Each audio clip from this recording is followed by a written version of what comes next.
बीच पूरा समय सास के किसी न किसी काम को लेकर मतभेद चलते ही रहते हैं। बहू, ओ बहू, जरा चाय बना दे। मुग्धा चाय लेकर आती है। ये लीजिए, और कुछ चाहिए? अरे नहीं, बस चाय पीने का मन था। जाओ, तुम दूसरा काम करो। चाय पीने के थोड़ी देर बाद सास दोबारा मुग्धा को आवाज लगाती है। अरे बहू रे, आओ बहू, जरा हलवा तो बना दे, मीठा खाने को मन हो रहा है। इसी तरह मुग्धा की सास पूरा समय कोई ना कोई काम बताकर उसे रसोई से बाहर तक निकलने नहीं देती। कभी चाय, कभी हलवा, कभी पानी तो कभी दूध, हर समय खाने को चाहिए और उसके लिए अपने हाथ पैर बिल्कुल नहीं हिलाने। परेशान किया हुआ है इन्होंने। सास की जबरदस्ती परेशान करने की आदतों से दुखी मुग्धा एक शाम सचिन के साथ अपने कमरे में बैठी हुई बात कर रही होती है। सुनो जी, मम्मी जी की ये जानबूझकर मुझे परेशान करने की फरमाइशों से मैं बहुत फ्रस्ट्रेट हो चुकी हूँ। पूरे दिन में 1 सेकंड का आराम नहीं मिलता। रसोई से बाहर कदम रखती नहीं कि बहू ये बना दे, बहू री वो बना दे। अरे इनकी फरमाइशें चलती ही रहती है। अरे मुग्धा, माँ खाने की शौकीन है, पर उम्र हो चली है, खुद खाना नहीं बना सकती, इसलिए तुमसे बोलती है। अरे तो शौक भी उम्र देख कर रखने चाहिए ना। समझ में नहीं आता, हर समय फेविकॉल का जोड़ लगाए सोफे से चिपके बैठी रहती है। इतना सब डाइजेस्ट कैसे हो जाता है उन्हें? अरे तुम मेरी माँ से इतनी नफरत कैसे कर सकती हो? मैं उसे नफरत नहीं करती जी, बस परेशान हूँ। जहां मुग्धा अपने पति से ये सब बोल रही होती है, वहीं उसकी सास भी कमरे के बाहर दरवाजे से कान लगाए सारी बातें सुन रही होती है और अगली दोपहर रसोई में मुग्धा के पास जाती है। बहू, आज ना मेरा कुछ मसालेदार खाने का मन है। तो चाय बना दूं? मुझे बहुत पसंद है। अरे ना, ऐसा कर लिट्टी चोखा बना ले।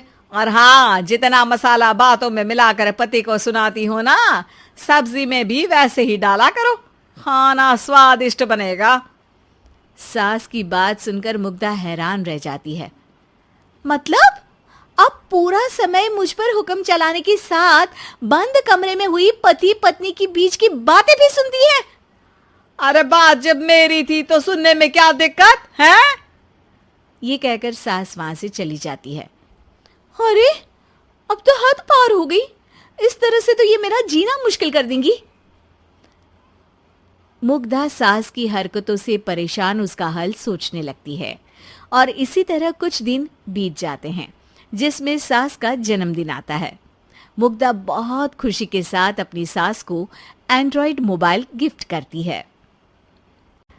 मम्मी, आपको सबसे बात करने के लिए बहुत दिक्कत होती है ना, कभी सचिन तो कभी मुझे बोलना पड़ता है, पर इस मोबाइल से आपको कोई दिक्कत नहीं होगी। एक जगह बैठे बैठे बहुत कुछ कर सकती हैं अब आप। मोबाइल देख सासू माँ खुश हो जाती है, पर उसे इस्तेमाल करना तो आता नहीं, इसलिए साइड में रख देती है। जिसे देख मुग्धा घर का सारा काम छोड़ मोबाइल सेट कर सास को इस्तेमाल करना सिखाने लगती है, जिसके बाद अब सास पूरा समय मोबाइल में ही लगी रहती है। हाय, जब से मम्मी को मोबाइल मिला है मेरी लाइफ में कितनी शांति आई है। अच्छा है, इसी तरह बिजी रहे तो मैं भी सुकून की जिंदगी जी पाऊंगी।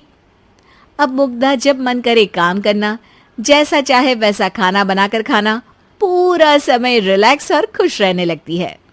क्या बात है, आजकल तुम बहुत चहक रही हो। अरे मम्मी जी से छुटकारा जो मिला है, अब ना फरमाइशें ना छुप छुप कर बातें सुनना। अच्छा, तो मोबाइल गिफ्ट करने की ये स्कीम थी। इसी तरह दिन बीतते हैं और अब मोबाइल पर लगी सास फरमाइशों की जगह सवालों के लिए बहू को आवाजें लगाना शुरू कर देती है। अरे बहू सुन तो, देख जरा किसी का फोन क्यों नहीं मिल रहा? रिचार्ज खत्म हो गया है, पर अभी 4 दिन पहले ही तो मैंने किया था, इतनी जल्दी कैसे खत्म हो गया? अरे मैंने कल तेरी कनाडा वाली मौसी सास से 3 घंटे बात की थी ना। क्या?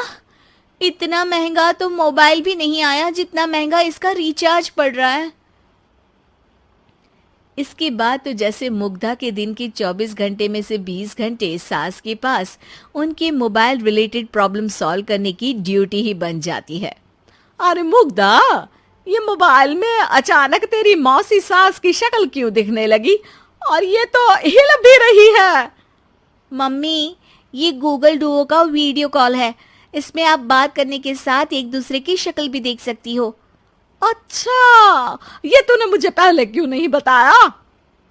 अब बताने के लिए पहले नहीं बताया। इसी बीच सचिन भी वहां आ जाता है और सास अपनी वीडियो कॉल में बिजी हो जाती है। क्यों, सास बहू में क्या गपशप चल रही है? इसे गपशप नहीं, दिमाग का दही होना बोलते हैं। पर तुम तो मम्मी को मोबाइल देकर बहुत खुश थी, फिर क्या हुआ? हाँ, उसका सुकून भी कुछ ही दिन मिला। अब घर के टंटे खत्म हुए तो मोबाइल की टिंग टिंग शुरू हो गई। देखो भाई, कुछ पाने के लिए कुछ खोना तो पड़ता है। आखिर तुमने मोबाइल अपने फायदे के लिए ही तो दिया है, तो फिर सवालों के जवाब भी देने पड़ेंगे, क्योंकि जब तक उनके हाथ में ये फुंथरू रहेगा, तुम्हारी लाइफ में प्राइवेसी और सुकून रहेंगे। कहने का मतलब है अगर इससे प्यार बढ़े तो दाग अच्छे हैं। अरे मुझे पहले दिन से ही पता है मोबाइल किस मकसद से दिया गया है।